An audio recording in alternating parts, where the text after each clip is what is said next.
Halo, salam jumpa kembali buat anak didik kami kelas 7. Apa kabar kalian? Bapak harap kalian tetap sehat, tetap semangat, selalu dilindungi dan diberkati oleh Tuhan. Nah, hari ini kita akan memasuki bagian terakhir materi kita bab yang ketiga, yaitu peran masyarakat bagi perkembanganku. Nah, Ki Hajar Dewantara itu menetapkan dan menegaskan bahwa ada 3 pusat pendidikan yang kita kenal dengan Tri Pusat Pendidikan. Pusat pendidikan yang pertama yaitu keluarga. Nah, ini sudah kita pelajari pada pertemuan yang lalu ya, yakni peran keluarga bagi perkembanganku. Nah, pusat pendidikan yang kedua adalah sekolah ya. Nah, ini juga sudah kita pelajari pada pertemuan kita yang lalu. Dan pusat pendidikan yang ketiga adalah masyarakat. Nah, itulah yang akan kita pelajari dan kita dalami pada pertemuan ini ya. Nah, jadi masyarakat itu adalah pusat pendidikan yang ketiga setelah keluarga dan masyarakat. Nah, karena itu kita perlu menggali apa peran masyarakat bagi perkembangan setiap anggotanya. Apa peran serta masyarakat bagi perkembangan dirimu? Nah, jadi peran serta masyarakat bagi perkembangan anggotanya itu terkait dengan penanaman nilai-nilai sosial budaya yang terdapat dalam masyarakat itu. Antara lain adalah persaudaraan, kemudian persatuan, kerukunan, kemudian kedamaian, keadilan, kesejahteraan, toleransi, dan masih banyak lagi. Ini semua adalah nilai-nilai sosial budaya yang harus kita terima, kita hayati, dan kita hidupi sebagai anggota masyarakat. Nah, ketika ada seorang anggota masyarakat atau sekelompok orang yang menjalani kehidupan bertentangan dengan nilai-nilai sosial budaya ini, maka dengan sendirinya dia akan dijauhi. Ya, dengan sendirinya dia akan tereliminasi, terasing dari kehidupan masyarakat. Karena dia menjalani kehidupan bertentangan dengan nilai-nilai sosial budaya yang terdapat dalam masyarakat setempat.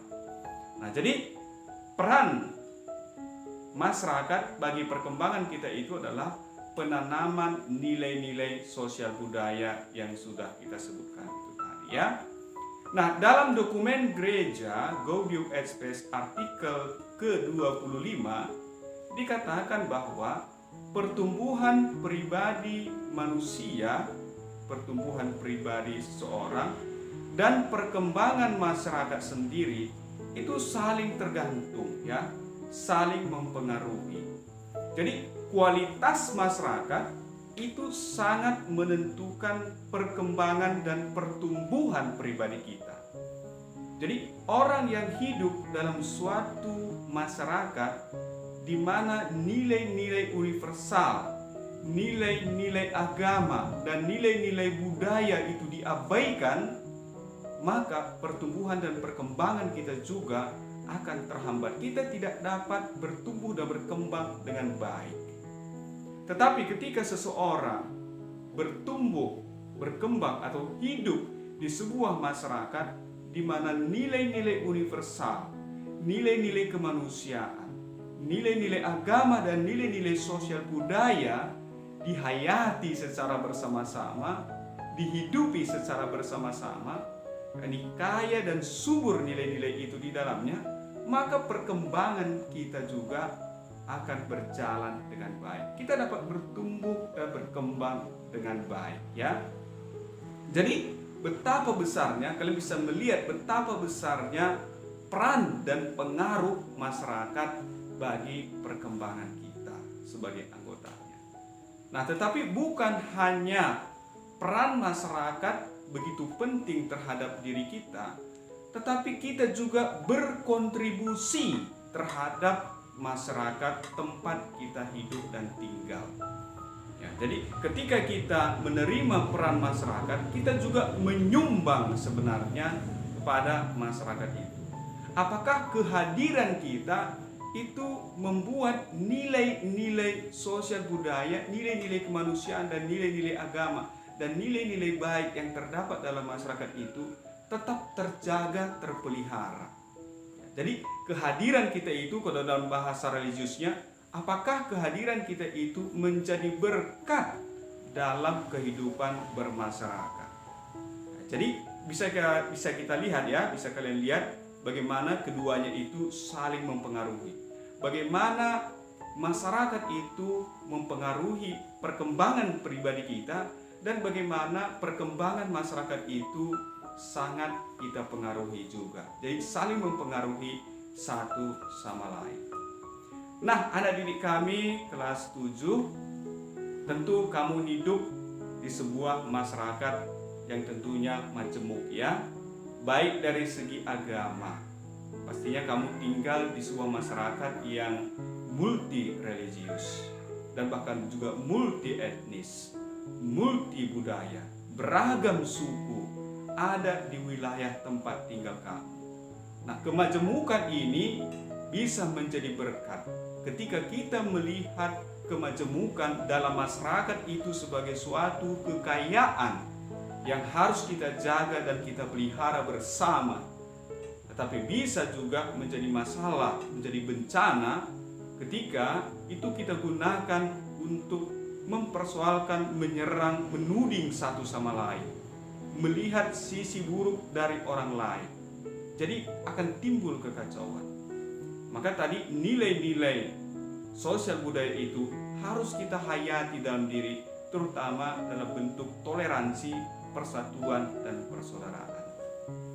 Nah, anak-anak kami, sekarang kita akan coba dalami terus materi kita ini melalui beberapa soal penugasan yang akan saya berikan kepada kalian untuk kalian kerjakan ya. Nah, soal nomor 1, nah coba kamu tuliskan ya, siapa lurahmu ya. Kalau kamu tinggal di kelurahan, siapa kepala desamu, siapa perangkat desa atau perangkat yang terdapat di wilayah tempat tinggal kamu ya. Kemudian aktivitas apa sajakah yang dilakukan secara bersama-sama di wilayah tempat tinggalmu, di masyarakat tempat tinggalmu yang turut mempengaruhi perkembangan dirimu. Nah, jadi coba kamu lihat ya, aktivitas apa saja yang terdapat di dalam masyarakat tempat tinggalmu yang kalian lakukan secara bersama-sama, misalnya bergotong royong atau mungkin ada hal lain yang semuanya itu turut mempengaruhi perkembangan dirimu ya. Nah, yang ketiga, nah coba kamu lihat juga apa peran serta kamu dalam masyarakat demi perkembangan masyarakat itu sendiri. Karena seperti yang saya katakan tadi, bahwa bukan hanya masyarakat mempengaruhi pertumbuhan pribadi kita, tetapi kita juga turut serta dalam mengembangkan masyarakat tempat kita tinggal. Jadi apa peran yang sudah kamu lakukan demi perkembangan masyarakat tempat tinggal? Ya, sekian pembelajaran kita pada hari ini. Selamat mengerjakan buat anak didik kami. Tetap semangat, generasi Buddha, generasi anak bangsa.